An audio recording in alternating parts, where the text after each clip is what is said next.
sell the deal back in Britain, but chose not to.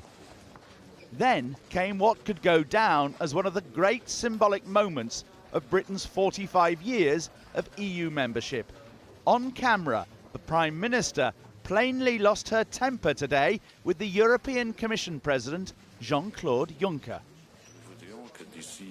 At his press conference last night, Juncker had said Britain needs to tell Brussels what they want and stop being nebulous, he said, and imprecise. So today's subsequent row went like this, two lip readers have told us. "What did you call me?" May began. "You called me nebulous." "Yes, you did." "Nebulous, nebulous." "Yes, you did." "I didn't," said Juncker. "I didn't." And the arguments clearly continued after the camera had to leave. EU leaders turned up today, having cut from the proposed communiqué last night a pledge that the controversial Irish backstop, if needed, would only be in place for a short period. They also cut a promise to examine whether any further assurance can be provided. The Irish Taoiseach looked pleased. Very satisfied with the conclusions that we reached last night, which are that we as the European Union stand by the withdrawal agreement that was negotiated. We don't believe it's up for renegotiation. We're very keen to begin, as soon as it's ratified, talks on the future relationship. And the Romanian leader said to break the deadlock, We expect a positive vote from the British Parliament, not a summit. At her press conference this lunchtime, Theresa May pretty much admitted she had accused Jean-Claude Juncker of calling her nebulous. I had a robust discussion with Jean-Claude Juncker. I think that's the sort of discussion you're able to have when you've developed a working relationship and you work well together. What came out of that was his clarity that actually he'd been talking, when he used that particular phrase, he'd been talking about a general level of debate. And Mrs May insisted the talks over the Irish backstop would go on. We will be bringing a vote back to Parliament before the 21st of January. So we will be working expeditiously over the coming days to seek those further assurances that I believe MPs will need. And the European Council President said he would be available to help. I have no mandate to organise any further negotiations. We have to exclude any kind of reopening our negotiations on the withdrawal agreement. But of course, we will stay here in Brussels, and I'm always at Prime Minister Theresa May's disposal. As for Juncker and his row with Theresa May, I was following the debate in the House, and I can't see where the British Parliament is heading at. And that's why I was saying that this was nebulous, foggy in English, so it was not... I was not addressing her. And in the course of the morning, after having checked what I said yesterday night, she was kissing me. as we head towards Christmas, Theresa May is seeking more concessions from Brussels. But what if she doesn't get them? Well, she'll probably plough on, hold the big Commons vote on the withdrawal agreement in January, and almost certainly lose it. What then are her options? Well, she could ask MPs what they think of other types of Brexit, such as Norway and Canada, and they'd probably get rejected as well. Then she could call a general election. But even if she were to get a majority this time, that wouldn't necessarily resolve matters. Another option? Hold another referendum. But that could make politics even more divisive than it is now. The other possibility? Simply leave the EU on March the 29th with no deal and keep the £39 billion divorce settlement. And predictably, there was little Christmas cheer for the Prime Minister today from her critics back home. She needs to come back, she needs to make a statement in Parliament on Monday and answer questions. And she needs to put that vote back to Parliament next week and let us vote on it. She knows that she has to get legally binding changes to the withdrawal agreement in order to get the consensus that she wants to get. So she knows what's needed. Now she has to deliver on it. And the ERG group of Tory Brexiteer MPs are hinting they might go on strike. The critical thing is the Prime Minister went to Brussels to ask for some concessions, and unfortunately she's come back with absolutely sweet Felicity Arkwright. But you're hinting there you might withdraw your votes, not just on Brexit stuff, but other things too. Well, I think we should focus on this first. If there's no surprise seasonal gift from the EU soon, Theresa May has only hard choices left. Well, Michael joins us now from a Leave Means Leave rally in Westminster. Michael.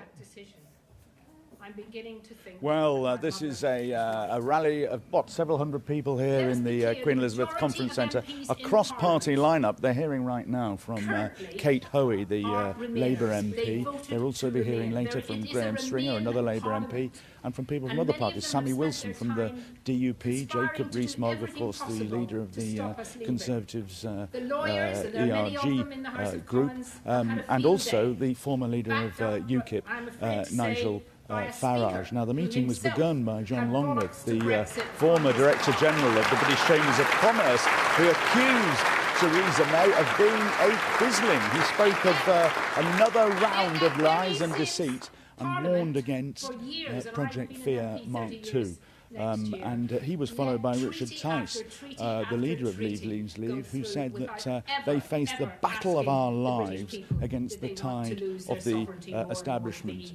Now, earlier today, Tony Blair, the former Prime Minister, did a round of interviews and a big meeting in London this morning, and he reckons, he says now, the probability is more than 50% in his view that we will end up having another referendum on the Brexit issue.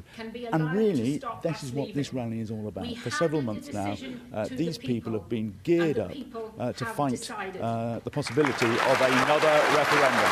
But the theme here tonight is that no deal is no problem.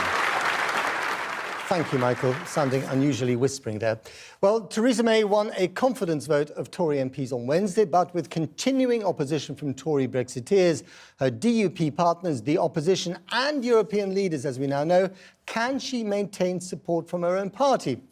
The Conservative grandee, Ken Clarke, called this week's confidence vote an unhelpful and irrelevant distraction. He joins you now from his Nottinghamshire constituency. Thanks for coming on the programme, Ken Clarke. It's been an incredibly dramatic week. What has actually changed, do you think? Well, everything's got even more shambolic and overexcited, I think, and we all need to calm down. So after Christmas, it's just possible that fewer people will be saying rather extreme and wild things, and we all concentrate on the task in hand. I think we'll probably need more time, but I do think that from now on, it's got to be a beginning of cross-party talks in Parliament to try to see what there is a majority for. It will be a miracle if she gets a majority for her withdrawal deal that she's got at the moment. And she certainly won't get a majority based on the entire Conservative Party with Brexiteers plus the DUP, because it's out of step, really, with the majority of the House of Commons. There are two things that there's an overwhelming majority for in the House of Commons. The first is that most people, probably I'd say 80% of MPs, do not wish to leave with no deal. They agree with me, that really would be a disaster. It's not Project Fear. You can't ignore the vast majority of economists and all our business leadership. The second thing that almost everybody's agreed upon is we're prepared to give a permanent guarantee that we'll abide by the Good Friday Agreement and have an open border in Ireland. And for that, you need to be in the single market and you need to have a lot of regulatory convergence. Now, starting from that, I think across party, given we've all got to avoid a disaster, you could actually put together a withdrawal agreement that would enable you smoothly to move on to start the big negotiations on what the eventual deal will be. It sounds almost like you're asking for a government of national unity. That does mean, I think. Well, I don't think in the present atmosphere it's going to be easy to form that. But what I'm asking for is that people should stop, just abandon their party politics. I think most people agree, front bench and back bench, both sides, that there are big historic issues involved here, and just see what a cross-party, front benchers perhaps, if not large blocks of back benchers from each of the parties, actually agree on what we are going to put forward. At the moment we're just talking about the withdrawal deal. After that, if you ever get one, you go after March into years of negotiation and what the eventual deal will be on all sorts of things we haven't even talked about yet. Now, I think it should be possible to put together the basis upon which we withdraw and start the negotiations. I do think the March 29th deadline probably will have to be put back, and I think we could revoke Article 50 and to give us more time and then say that we're going to reach an agreement, discover on what terms what we're going to change to if we leave, and then if the House still wants, invoke Article 50 again, and it'll only take a fortnight to put the agreement we've actually reached into place. But do you now accept that the deal as it stands is dead? Well, it will be something of a miracle if she can get a majority for it, because if she starts saying that the British have a unilateral right to cancel our treaty obligation to have an open border, which we can invoke at any time, which appears to be what the opponents in our party are saying is wrong with the withdrawal agreement, well, nobody's going to agree to that. And I don't want to cancel the Good Friday Agreement, and I don't think anybody wants to cause such bad relations with our friends in the Republic of Ireland and elsewhere. So I do think you've got to, if it isn't a majority to be got on the basis she's trying, you've got to get a majority in the House of Commons to agree on how we're going to handle Brexit if we're going to go ahead with it. Very briefly, in one word, is a second referendum silly, yes or no? You've said that in the past.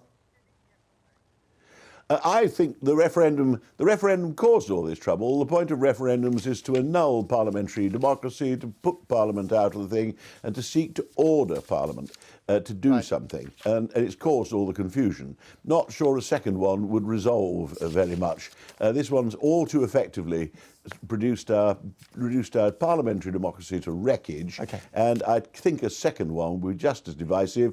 And if we vote leave again, we're back where we started. Well, on what basis are we going to leave? What does leave mean? I prefer a parliamentary solution. There's a majority there that can be put together when everybody's calmed down. Ken Clark, I'm going to have to leave you here. Thank you very much indeed.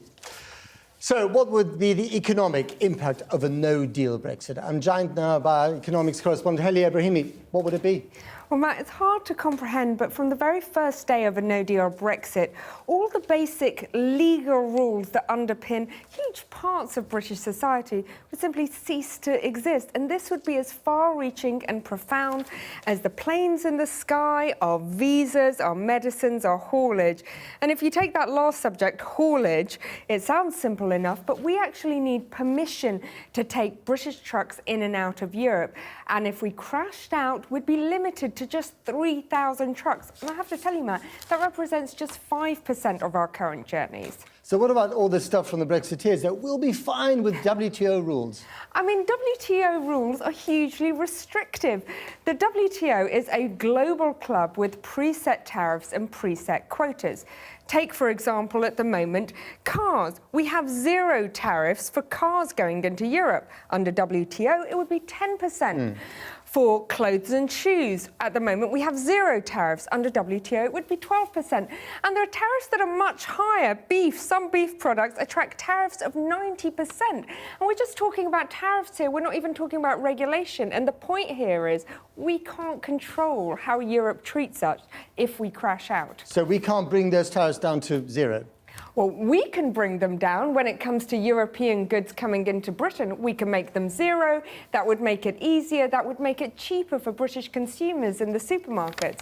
But by the way, what Brexiteers are not telling you here is that if we bring tariffs down to 0 on European goods, Under WTO rules, we would have to apply that unilaterally.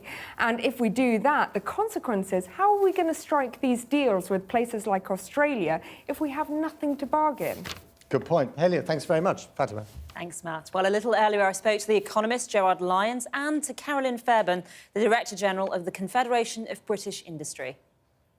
Carolyn Fairbairn, it looks like Mrs May's deal is not going to get through Parliament. We are heading for no deal.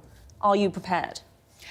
Businesses are extraordinarily anxious right now. So 100 days next week on Wednesday until we leave, and firms still have no clarity about how no deal will be avoided. But we are heading for no deal unless there is no alternative. Is that something you're willing to accept?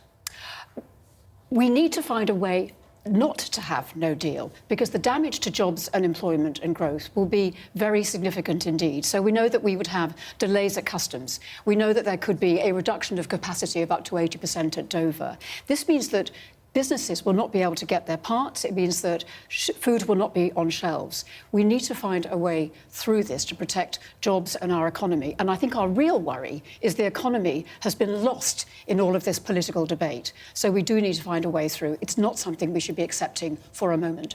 OK. Gerard Lyons, that's quite a doomsday scenario. Food will not be on the shelves. Well, first and foremost, I think it's important that no deal is not a rehash of Project Fear. And we've unfortunately had too much Project Fear in the last 2 years. First and foremost, no deal is about preparation. And second is about opportunity. It's quite clear from the bank I'm involved with, but also from conversations across the city, that firms and the city in general are making great progress and will be fully prepared by next spring. So preparation is a key issue, but also it's about opportunity. So there are lots of issues here. There's no doubt that some firms, if they're not prepared, and some sectors may find it a bigger shock in the near term. But just as the referendum result itself was a shock, and the economy has shown itself resilient, there's the same issue here. So we shouldn't be complacent, but at the same time we should prepare and put it in context. Okay. But Gerard, some of this is absolute fantasy. The idea that no deal can be managed is absolute fantasy. What we know is that if we don't have the withdrawal agreement, we will not have a transition period. It will be 100 days until we leave. Do we think we are ready? I think I've heard you say we are absolutely not ready. And no, I ask I've said again, that. But actually, in what we terms do of, about the jobs. I think it's very important. No one should be complacent. Absolutely, 100%. We should have been preparing for no deal over the last 2 years, but we are where we are. When you say a big shock in the short term, that big shock could have severe consequences on people's lives. Are you willing to gamble on that experiment? I'm not gambling on anything. I'm saying what needs to be done and what doesn't need to be done. It's about the government making sure that people are fully aware of the upside potential. The upside really does come through in the future, but in the near term, just as when leaving or voting to leave was a shock, the economy proved resilient. If you have a no deal, it's a shock. But in terms of coming back to your specific question, in economic terms, it's very much about being prepared for it. Take the supply chains that the auto sector talks about. They've said that the supply chain from the EU will be a big shock to them. But then one looks at the fact that 1 in 3 components in the supply chain come from outside the European Union. They can handle that. Therefore, why can't they handle the supplies from Carolyn, honestly, Gerard, this is delusion. No, it's not delusion. It's about. I agree with you. There will be a shock, and I don't. But we have heard from many companies in the automotive sector, from JLR to Nissan to BMW, to Mini. They are having to close their plants immediately following the Brexit date because they are so concerned. I know that many of them would move supply chains out of the UK at the cost of great number of jobs. Are you surprised that we've got to this point, that we're even talking about no deal? I am shocked, because this is something that businesses have said right from the beginning, and it's getting more and more sharp. There are 150,000 businesses out there that only trade with the EU. They do not have the systems to be able to deal with the kind of customs delays and the tariffs, £6 billion of additional tariff costs, £20 billion of additional bureaucracy. This is the kind of cost that our economy cannot withstand and should be not trying to withstand. In terms of tariffs, remember that we have the ability to cut our tariffs. Here's the opportunity in the future. We trade under WTO terms. We go to tariffs which are a tax on imports, can be cut to zero. The tariffs are highest on food, clothing, footwear, which hit poor people hardest, and on autos. No one should be complacent. A no deal is a shock to the system. Hence, we need, to repeat the point, to prepare for it. But at the same time, we need to keep the worries and the fears in context against the longer-term opportunity. Carolyn, WTO rules present an opportunity. WTO rules are so much worse than the current trading terms we have with the European Union. Because the tariffs are so much higher and the regulation and the barriers are so much higher. So what's the worst-case scenario? We would face, for example, tariff barriers of up to 67% on lamb, and we currently have no tariff barriers. Remember, no deal is not crashing out or walking away. It's making sure that we have as much in place between now and the end of March. OK. And it includes You've talked about different sectors. Let's just take the dairy farmers in Northern Ireland. They could be wiped out because of the tariffs under WTO rules. Hold on. In terms of tariffs, it's two ways. It's about tariffs coming into the country, so you cut the tariffs. So tariffs and imports can be a key component of different sectors. In terms of the agricultural sector, I think it's been highlighted in terms of farmers that they should be the sector that is helped in terms of any transition period. Sectors that are most exposed, who cannot prepare fully, should be the sectors that are given assistance in the near term to help them through what I think will be difficult times for some sectors. OK. Carolyn, if MPs can't agree in Parliament, which it looks like they're not going to, are you heading towards backing a second referendum? Business has to work with the cards in front of it. And if that changes, if that world changes and the political environment delivers that as an option, we will absolutely consider it. And what would your advice to the Prime Minister be in how to break this deadlock in Parliament? If we have to face up to a no deal, then so be it. And just as people were too fearful ahead of the referendum result in terms of the consequences of the referendum, at the same time, I often think Britain's biggest export is its pessimism. The reality is we need to be more realistic about the near-term challenges, and I think more realistic also about the longer-term opportunities. OK. Carolyn, this is all project fear in the end. If we crash out in March, the impact on our economy, I hear it from so many businesses, and the consensus across many businesses is there, it will really damage us. We're going to have to leave it there. Okay. Thank you so much to both of you for coming in. Thanks.